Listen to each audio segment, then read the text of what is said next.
What's good, y'all? And welcome to another preseason preview video. In today's video, we're going over the Miami Heat. If this is your first preseason preview video of mine that you're seeing, basically what I'm going to do is go over all the offseason moves that this team made and then look into the future and try to see what we can expect from them this coming season. And before we get into it, I just want to remind you guys to leave a like on this video, subscribe to the channel if you already haven't. After this video, if you want to see the other teams I covered, make sure you go into that description. There's a link to a playlist that'll bring you to all of them.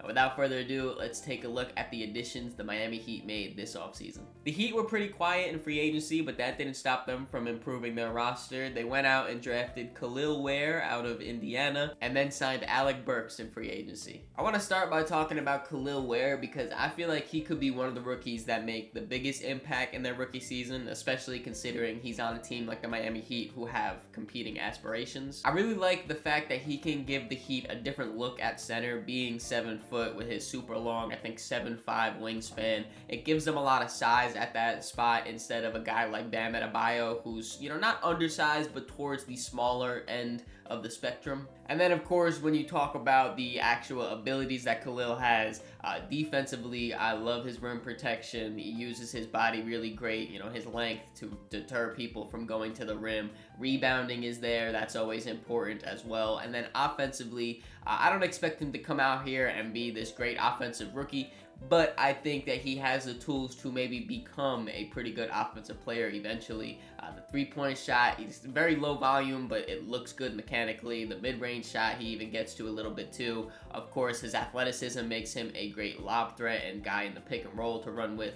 All around, I really like the impact that Khalil could have for the Heat. And then I threw in Alec Burks as a notable signing. I'm not too sure if Alec will have a solidified rotational spot, but unfortunately for the Heat, it seems like the last few seasons they've constantly had guys in and out of lineups dealing with injuries and stuff, and I think that Alec Burks is almost the perfect player to have in a situation where he doesn't know when he's going to play, but he'll be ready to play. We just saw last season when he got traded to the Knicks.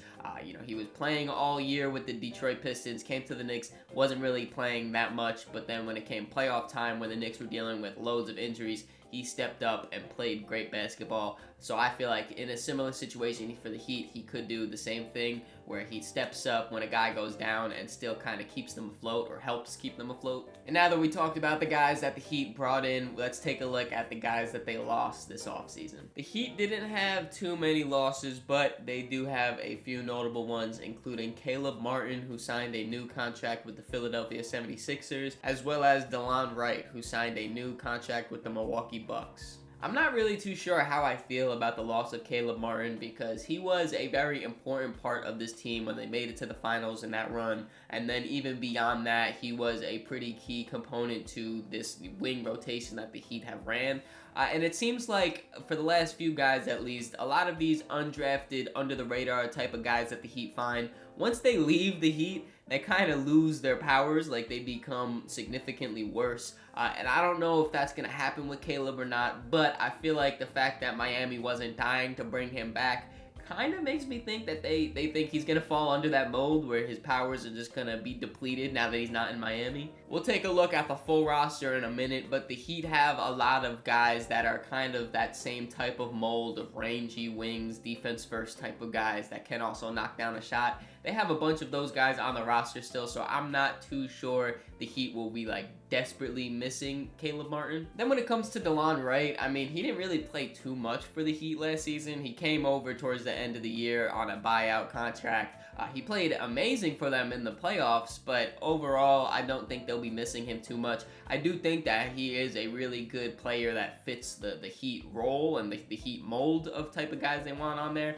But again, at the end of the day, I mean, he was barely on the team last year. I'm sure they won't really miss him this year. And now that we have an idea of what the Heat's roster looks like, let's take a look at the potential rotation this season. As you can see, there are not a lot of new faces here in the rotation. Starting off with the starting lineup, we have Terry Rozier, Tyler Hero, Jimmy Butler, Nikola Jovic, and Bam Adebayo. And then off their bench, we got Josh Richardson, Duncan Robinson, Jaime Jaquez Jr., Haywood Highsmith, and Khalil Ware. I gotta say, for a team that's so scheme and culture oriented, it does give me a little bit of hope that the Heat bring back basically the same roster as last year. Like, a lot of these guys know what to expect, they know what their role is, they know how to operate for the Heat, so I feel like that's a little bit of a positive for them. But honestly, the number one thing that stands out when I look at that rotation is Jimmy Butler, and I'm not just talking visually. Every single year it seems like Jimmy comes into the season not taking it too seriously. The regular season he kind of just coasts through. He doesn't care about being an all-star, he doesn't care about being all-NBA,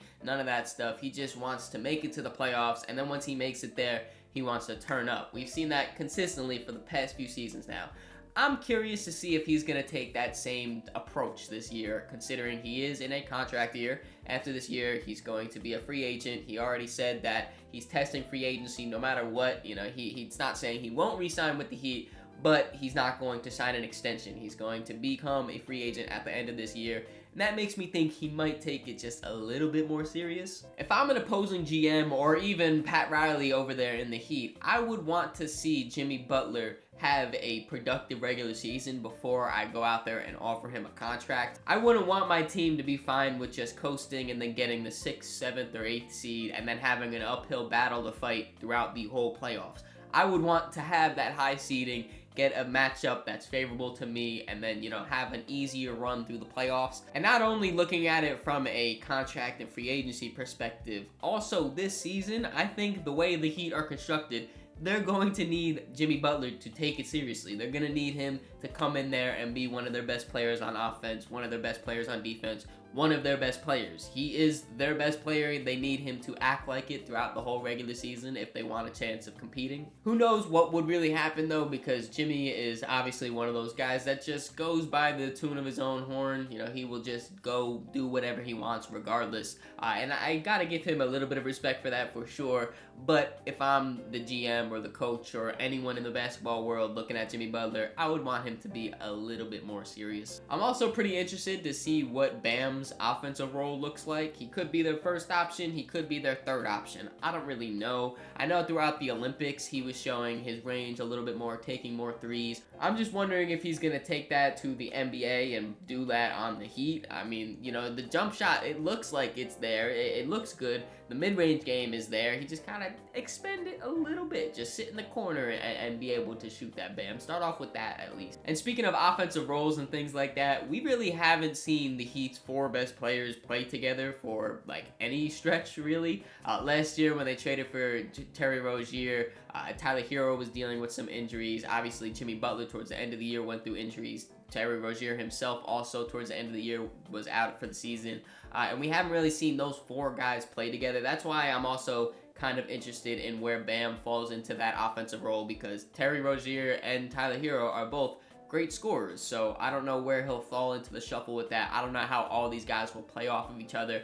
I would think it would work out good, but when Terry was there and was on the court, it really wasn't. So hopefully now that he's got the full offseason to kind of get some chemistry, become accustomed to this system, hopefully he'll look a little bit better along with the rest of the guys. And then real quick, when I'm thinking about their bench, as you guys may have noticed, I did not have Kevin Love in this rotation. And I do think he could have a spot, especially if they want to get a little bit more size coming off their bench.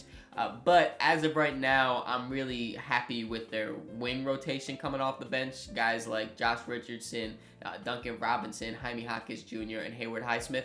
I would rather all 4 of those guys play over Kevin Love, but I could see a world where he does play as well. And then like I mentioned before with Alec Burks, I don't really expect him to start off the season in the rotation, but more act as like a fill-in guy for when guys are in and out of lineups. Maybe after that he'll get his opportunity and he can stay in the rotation. But as of right now, I'm pretty confident in this rotation that I put out there. And now that we have an idea of what this team could look like, let's take a look at one of their biggest strengths. I think the Heat could have one of the most versatile defenses out of any team in the NBA. Here I list a majority of their rotational players along with their height and their stocks. In case you guys don't know, stocks are steals per game plus blocks per game. They have so many guys that can guard multiple positions, and I feel like that is really underrated about the Heat. Besides Terry Rozier, who's 6'1", everyone in their rotation is 6'5" or taller. and a lot of these guys, like I said, can guard multiple positions. I'll start by talking about Bam Adebayo because I think that he is the most versatile defender in the entire NBA. Again, I'll bring up the Olympics that we've been watching. He was playing more of a power forward role next to Anthony Davis, and he was doing everything defensively. He was guarding on the perimeter, he was being the help side defender, he was protecting the rim, he was guarding pick and rolls. He was literally, I cannot stress this enough, doing everything defensively. And a lot of that he does for the Miami Heat as well. And then also bringing in a guy like Khalil Ware, I feel like could maybe let the Heat experiment a little bit more with Bam at the power forward. I really would like that, both of them on the court at once. You have Bam's versatility and rim protection and everything that he does great on defense. And then you pair that alongside a true 7-footer that has great length, great shot blocking instincts, great athleticism, and Spo has both of those guys to his disposal. I don't even know what he's going to cook up defensively. And then I really like the guys that they have on the wing. I mentioned it when talking about the loss of Caleb Martin. They have a bunch of these versatile, rangy wings. Of course, Jimmy Butler is the one that leads them all off. When he's locked in, at least defensively, he is absolutely amazing. Can guard 1 through 4 basically.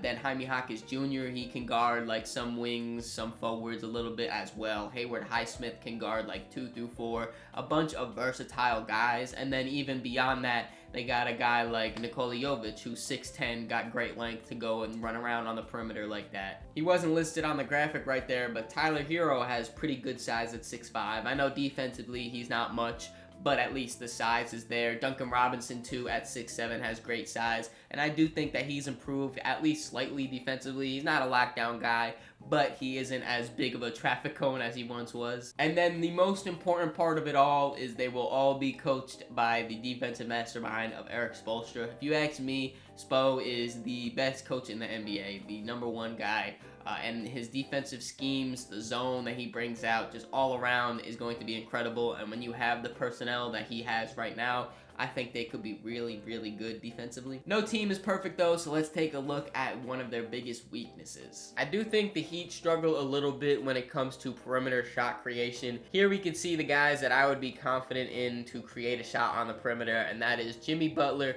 Tyler Hero, and Terry Rozier. Now looking at this roster, I feel like there is a pretty clear hole in the shot creation department. You do have these 3 guys that I mentioned, but even when you look at grand scheme of things, Jimmy Butler is the only top tier one, and arguably he's only top tier in the playoffs. When you look at just the other teams out east, they have a bunch of guys that I would take over these 3. When you talk about the Knicks, they have Jalen Brunson. The Celtics, they have Jason Tatum and Jaylen Brown. The Bucks have Dame and Giannis. The Sixers have Embiid, Maxey, and Paul George. There's a bunch of guys that are just tiers ahead of these 3. You know, like I said, I will give Jimmy Butler his respect, especially since in the playoffs he turns it up even to a higher level. But if my team is just reliant on a Terry Rozier or a Tyler Hero, they're very good, don't get me wrong. I would just want something better than that. And I will say Bam does self-create a little bit. You know, this last season especially, it seems like he's improved on that more, his mid-range game. I mentioned that I'm not too sure where he'll fall in the pecking order of offense. Maybe he's willing to take on a little bit more of a offensive role where he is creating for himself more. But still, at the end of the day, I mean, he shot around 40% in the mid-range last season. I would want it to be a little bit better, a little more reliable offense coming from Bam if I'm going to be counting on him to be one of my main creators. And then when you look at their guys that are to a lesser degree can kind of create, you got a guy like Jaime Jaquez Jr. Maybe he will take a little bit of a sophomore jump, hopefully. Or a guy like Josh Richardson too, he can create for himself a little bit, get to the rim. But as you can see, these names I'm listing, all around there is a clear hole at self-creation and offense in general, honestly. And now it is time for the fan segment, and here representing the Miami Heat, I got my boy Joseph. Thanks for coming on, man. I appreciate it. Of course, thanks for the invite. Ready to talk about some Miami Heat basketball. Yes, sir. Should be a pretty interesting season in my eyes. Yeah. Starting off with the first question, though, what has been your favorite off-season move so far that the Heat have made? You know, obviously this was kind of a make or break off season for a lot of Heat fans. You know, we've been wanting that big star for a while, trying to get this Jimmy Bam core over the hump, and obviously that didn't happen this off season. I'd say my favorite offseason move was definitely the drafting of Khalil Ware. High potential big out of Indiana. Obviously, he was dominant in the summer league. Showed a lot of potential, and hopefully he could be a future piece alongside Bam Adebayo. But ultimately, I don't know if that was enough for this timeline with Jimmy and Bam. You know, Jimmy's getting older, and we saw this past postseason he had the injuries, and he wasn't as dominant during the regular season as he has been in prior years. And so while I love the move to get Khalil Ware for the future, I just don't know if that's going to be enough for the current core for the Heat. I can definitely understand that. I love the pickup for Khalil Ware because we just saw in the Olympics when Bam was playing a lot of power forward how great he looked like that. So the fact that you have someone now that can come in, give you that size, you know, he's a true 7-footer, can play center. Even when they're not playing next to each other, just the fact that you have a different type of center to put out there. It's been a lot of Bam. It's been a lot of Kevin Love too.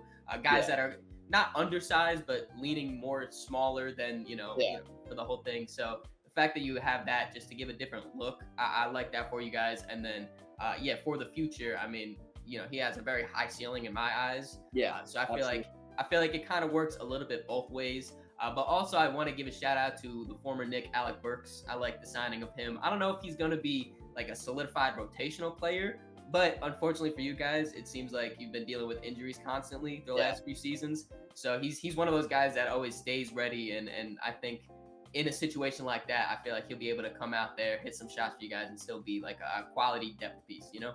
Yeah, no, I was going to say, I went to Game 7 against the Knicks Pacers this year, and I remember I was on the train with a bunch of my friends, and we were talking about who was going to play well, and I said, ultimately, I thought Alec Burks was going to have a big game, and he did, and obviously that didn't go well for you guys with all the injuries. Everyone got banged up, but, I mean, he was able to hit a bunch of shots and sort of keep you guys in it for at least the first half and even a little bit into the third quarter before it really got away, but he was definitely a nice signing, but again, like, with Heat fans have always wanted more over the past few years, so like ultimately I'm happy with it, but I wish there was more. But moving on to this next question, who do you think is the most underrated player on the Heat right now? I definitely would say Nikola Jovic. He's probably going to be our starting four this year, and his rookie year he was dealing with injuries a lot, and last year he was sort of in and out of the rotation, but once the playoffs came around and sort of towards the end of the year and he started getting more and more minutes, he showed to be a very impactful player in pretty much all aspects. He was hitting a 3-ball at a decent clip. You know, he was playing some solid defense. He could play make a little bit. Just sort of a very versatile player. And I feel like this year he could be an MIP candidate, especially if, you know, the injuries start to pile up again. He gets more opportunity. I feel like he could be a very strong piece for the Heat. And I don't see anybody talking about him at all. And I also want to give a special shout out to Bam Adebayo. Obviously, he's an all-star, but I feel like he's still super underappreciated across the entire league in terms of his not just his defensive impact, but also his offense. He does a lot of the little things for the Heat, you know, screening, rolling to the rim, making that connective pass through our offense. And so I just feel like he needs a little bit more respect when it comes to the general NBA fan base. When I was thinking about this question, Bam definitely crossed my mind because, like you said, he is an all-star. People are starting to give him his respect as like one of the best defenders in the NBA. But I feel like for some reason, he's not talked about in like the top centers conversations. He's never in that. And I feel like he should be, you know, a little bit higher in those combos. My shout out though would definitely be Hayward Highsmith. I feel like he is pretty underrated, and every season he's consistently gotten a bigger role and gotten better in those roles. Whether it's, you know, he's kind of just does whatever the Heat need him to do. And those players, I think, a lot of times end up being underrated because teams, you know, people just take it for granted. But the fact that he can play some defense, give you some size on the perimeter, you know, knock down a shot, get to the rim, like he does a lot of the little things that, again, I feel like people don't really talk about him too much. Yeah, no, absolutely. And I feel like one of those clips that stands out is Eastern Conference Finals, Game 7. Everyone thought the Heat were screwed after blowing that 3-0 lead. In the second quarter, Highsmith came in and played some excellent defense on Tatum. And historically, he's been a very good defender for guys like Tatum, those tall, athletic wings, because he's tall and he has a freakishly long wingspan. So he's just super disruptive with players like Tatum, like a KD. And, I agree. He's definitely – I honestly forgot about him because he's lost in the rotation sometimes. But Yeah. whenever he comes in, whenever his number's called, he's always ready to go. Yeah, him, Jovic, I feel like those are like the forgotten guys in Miami right now. And so if they can come in and play like they have at least last year towards the end of the year, I mean that could be big. Those are those role guys that Miami always seems to pull out of nowhere, and you never know when they're going to be able to have a big playoff series or a big game, when Jimmy and Bam aren't playing well. So Yeah, you guys, I don't know how you do it time and time and time again, but these underrated players always seem to gravitate to Miami. But lastly, before we wrap this up, man, what are your expectations for the Miami Heat? I know it's been a little bit up, a little bit down these last few seasons. I'm really interested to see what you're expecting from this team.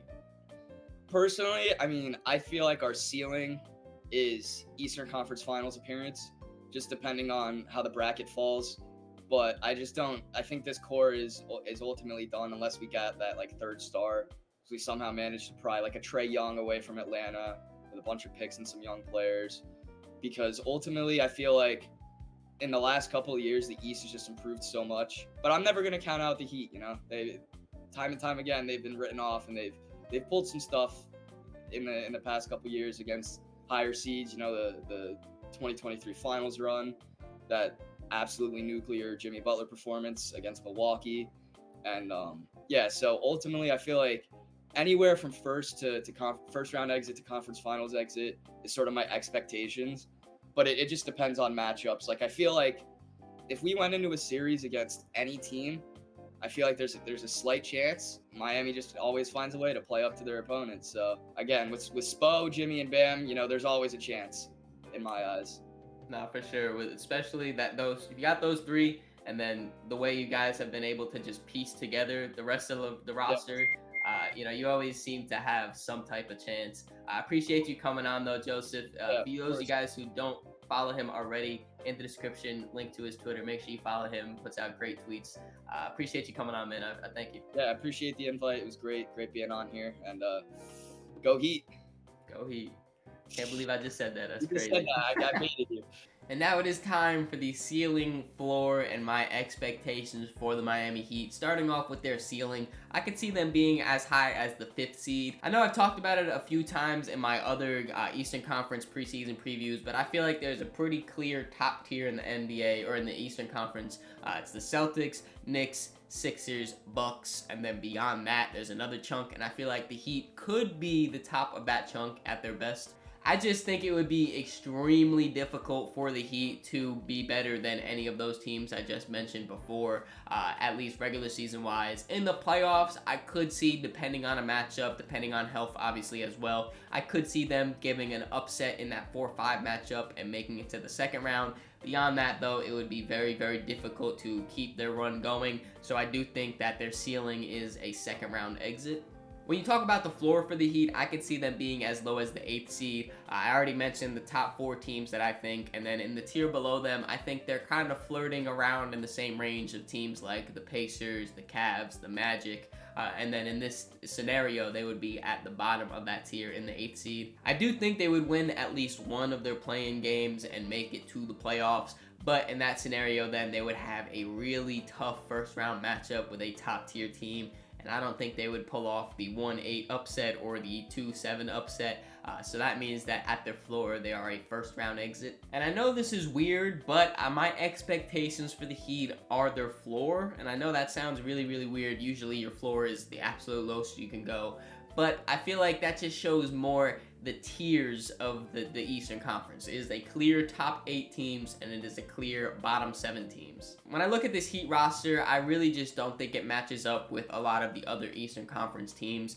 Really, the only thing that's kind of giving them a little bit more help is the fact that they do have Eric Spoelstra as their head coach. Like I mentioned, I do think he is the best coach in the NBA, and I do think that he can elevate this roster to be better than some other rosters. But all around, though, I really can't see them being better than a Magic team or than the Cavs or the Pacers or anything like that. When it comes playoff time, I do expect them to be very scrappy, very aggressive, very tough to beat. but ultimately I do think that they will be a first round exit. What about you guys though? Let me know what you think in the comments below. Where do you think the Heat will end in this year's standings? I hope you guys enjoyed this video. If you did, make sure you leave it a like, subscribe so you don't miss the next one. In the description there's links to all my social medias, so make sure you follow me on all those to keep up to date with me. Catch y'all.